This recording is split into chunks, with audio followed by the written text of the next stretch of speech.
everybody. Hope you guys are having a great day. I'm doing a little introduction to one of the new kits I'm working on. Nice little side project. It is one of the Warhammer's Age of Sigmar. And this is a paint and model kit all in one. This is something I got actually for a Christmas gift last year. Finally getting to it. But it is 4 of these. Yep, 4 of them. 4 of them little ghoul guys, and this is one of them kits that actually teaches you how to paint for a beginner. And for the price of this, it was about the price of what the paints came with. And so I thought it was a pretty good deal, so I put it on my list, ended up getting it, and it's time to put it together. I don't think I'm going to paint them like this. When I did the Banshees, with oil paint, and it really was a fun way of doing it. And so I think I might do these in oil as well. The only problem is you gotta let them sit for five weeks or so before you can actually put a clear on them, before it's actually hard enough to even do anything. So I kind of debating on that. And but these are the colors that actually came in a kit. Come in these nice little pots. Now, one thing, I'm not an expert on Warhammer Citadel paint. And I hear a lot of people, when I watch videos of people doing these, the paints with these, is that they say these pots dry out. As soon as you open them up, your life of this paint is not going to last very long. And the one thing that some of them have said, but I can't find any videos on it, is that they actually get little jars and they actually put them in. So if any of you guys know a good place to get some empty jars that is good for storing paint that won't dry up, let me know. Because that's one thing I kind of don't want to use this paint, only because, you know, when I open a jar of paint, I use it here and there. I don't use it till it's gone. So I don't want them to dry out. I think that's kind of a waste. They are very good paint. And it just kind of would suck to have it dry out right away, or before I can actually really use it. But I mean, they're good paints. So I just got them in a kind of a stupid jar. So if anybody's got a tip on that for me, please let me know in the comments. The only one I can really think of is Tamiya's jars, but I don't know how quick I can get them. I haven't really looked and seen, so I might have to look at Hobby Lobby and see. But usually theirs is just cheap plastic ones. Tamiya's is at least the nice metal.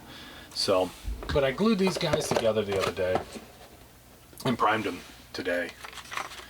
And if you guys have not done one of these Warhammer kits, you might want to look into trying one. Because look at the detail on the base. There's little leaves on the bricks, and some skulls down there. It looks like that's a chain. And then this is like part of a building or a headstone. I got the size. I mean, my thumb could almost cover that whole thing up. So for something so small, there's so much detail in those. Those things are pretty slick. So there's the one base, and each one's different. Now I don't play the game, which is kind of a shame. This is the other one.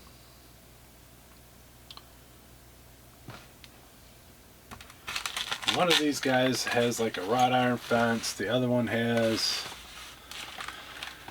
a headstone. This one's got like a gate, like part of a ruined building with a window, steel gate, and the detail is just so cool. They got like kind of like a goat's skull, a big old blade, and then a cloak. And I primed them in black because, you know, like down there, that should all be black. And it will help a lot with the painting. I only have to do the surface, and then you got a lot of detail and shadows and everything, and you actually make them look great. And then you kind of like snuck in, cheated a little bit. But here's another one. He has some vapors coming out. But look at, you got the teeth detail on it. Got some nice spikes on there, nice wood staff to hold his blade. You know, he's coming to get you.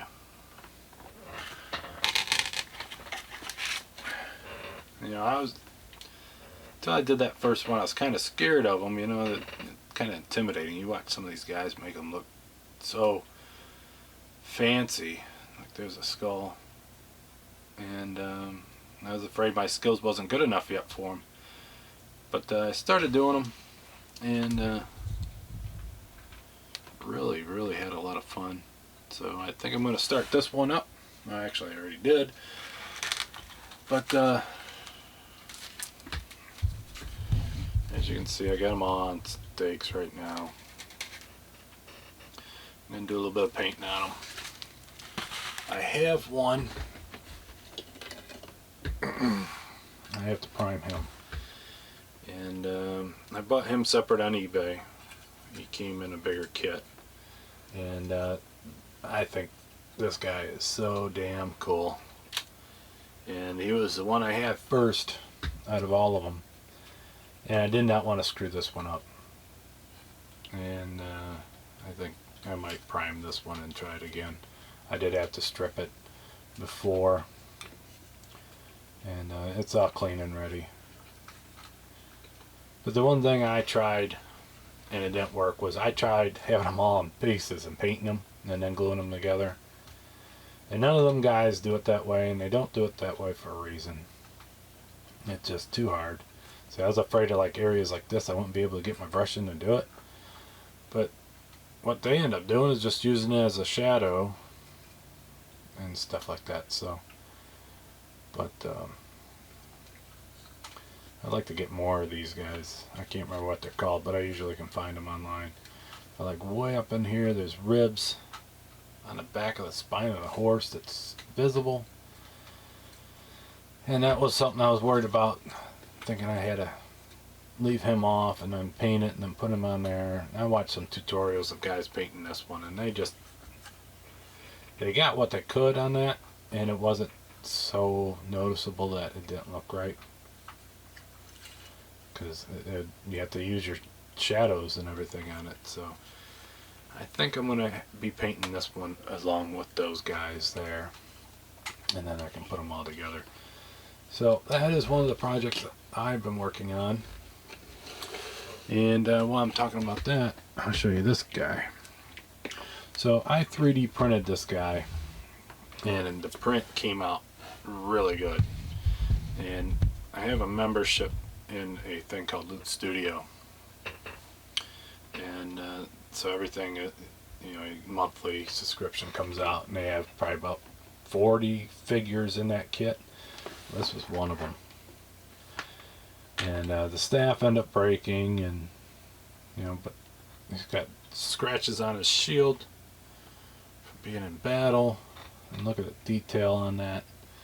The one thing I wanted to mention about this guy is I had him primed and I had him sitting there, and this is a hollow print, and that is so the resin or the figure is actually hollow, and you don't have to use so much resin on your image 3D printer.